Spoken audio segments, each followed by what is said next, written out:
Thank you for being part of the show today. You're tuned in to the Gardening with Joy and Holly radio show.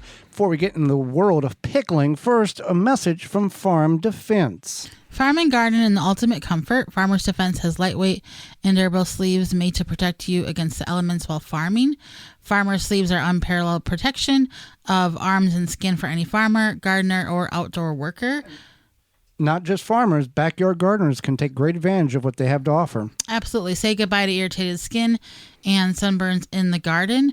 Their sleeves offer cooling comfort and protection against the elements outdoors. An alternative to thick clothing. Farmer's Defense is made out of wicking material with UBF protection factor of 50 plus to protect you from allergens and scratches. To find all of their great products and more, visit farmersdefense.com. All right, pickling, Holly. You are a Wisconsin State Fair award-winning canner. For a couple of years, you did that, and that's where the show originates, Wisconsin, for those who are just tuning in and keeping track at home. Pickling. What is pickling?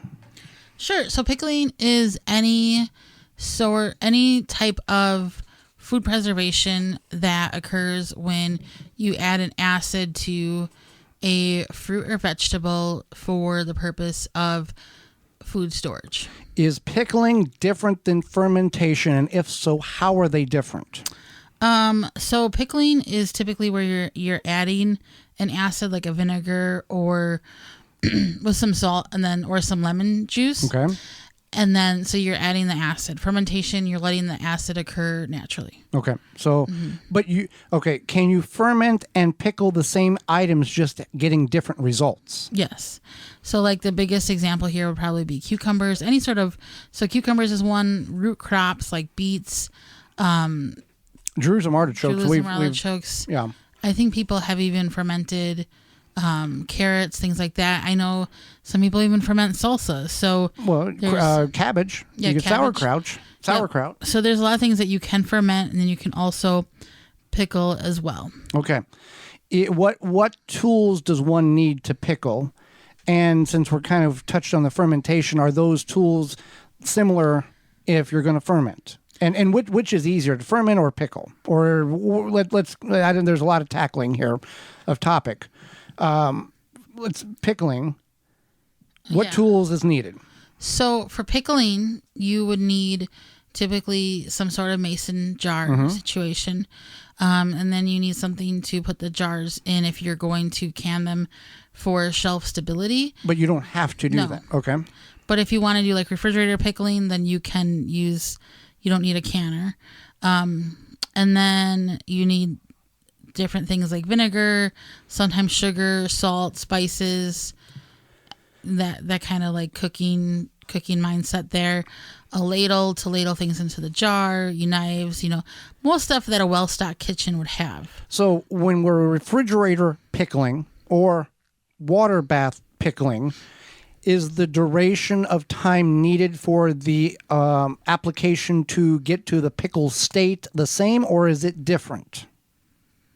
It depends. So a lot of fermented products take anywhere from 7 to 21 days, sometimes more. But the pickling, fermentation, the fermentation aspect of the pickling process. Okay. But when you pickle things, once they are shelf stable, you put them in the refrigerator. The refrigerator pickles are ready a little bit quicker. Shelf stable ones, I usually recommend you wait 30 to 60 days before you enjoy them. Now, the refrigerator pickled beets or carrots or cucumbers, whatever, there's a shorter shelf life, shorter time in which they're good compared to the shelf stable ones that you canned? Or is the same, like, is a 60 days like the maximum on the refrigerator pickles before they're no good and you got to toss them out, versus the shelf stable ones that can sit on the shelf for 9 months before you pop the lid and eat the pickles, whatever you're pickling?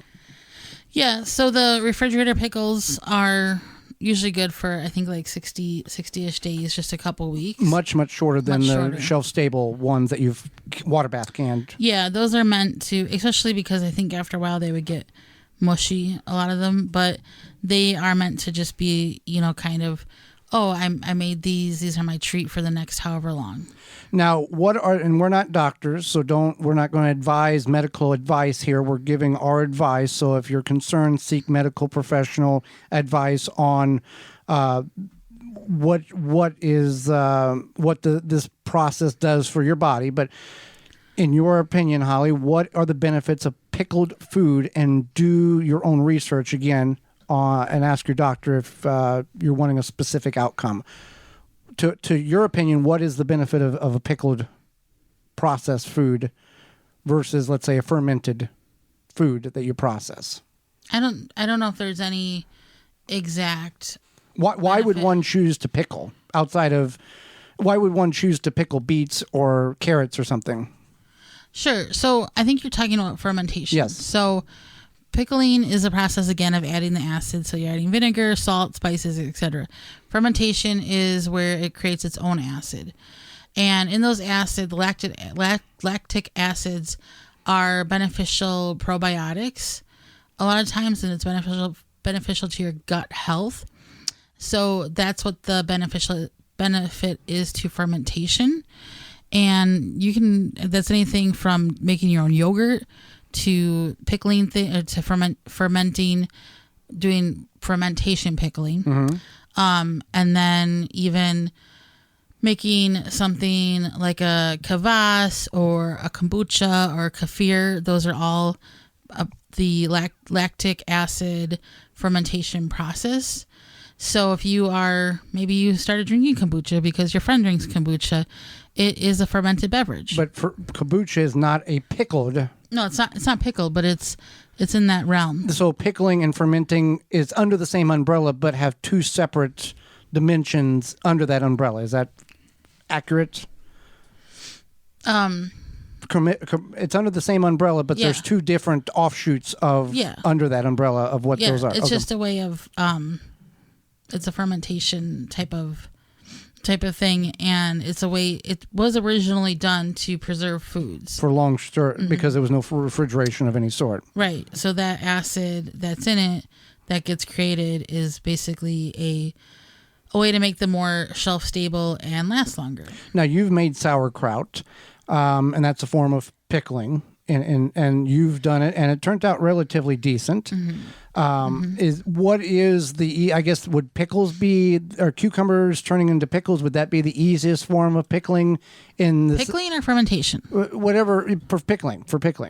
Sure. Well, if you're making the lines it's muddied when you're kind of getting it muddied. Okay. I think the easiest thing to ferment is probably countertop cucumber pickles. Okay. Because it doesn't take long, and cucumbers get mushy the more heat you put to them. Yep. So if you make those countertop fermented pickles, then you will have crunchy cucumber pickles. When you talk counter, we're not putting them in the fridge or after you are. After, okay. But once you do that, it's after you do the fermentation process. Okay. All right. Yeah. So I think that there's a lot of great fermentation guides out there that you can follow. There's a lot of great information online. There's even like a fermentation for dummies book. There is a guy, I can't think of his name. It's like something Katz. He has a few different fermentation books, and he's like the godfather of fermentation. Now, is that when you see on the jar, it's got that little thing where it's got an airlock? Is that different than pickling? It airlocks and it bubbles and burps? Oh, yeah, that's a fermentation jar top. Okay. Yeah, so it allows some of the gases to escape. And you would do that for the countertop process. And sometimes you don't. Sometimes you can just put like a coffee filter on top. Okay. Just like we used to with our apple cider vinegar. Right. And just let it naturally progress through the breakdown process of the pears to make pear cider vinegar.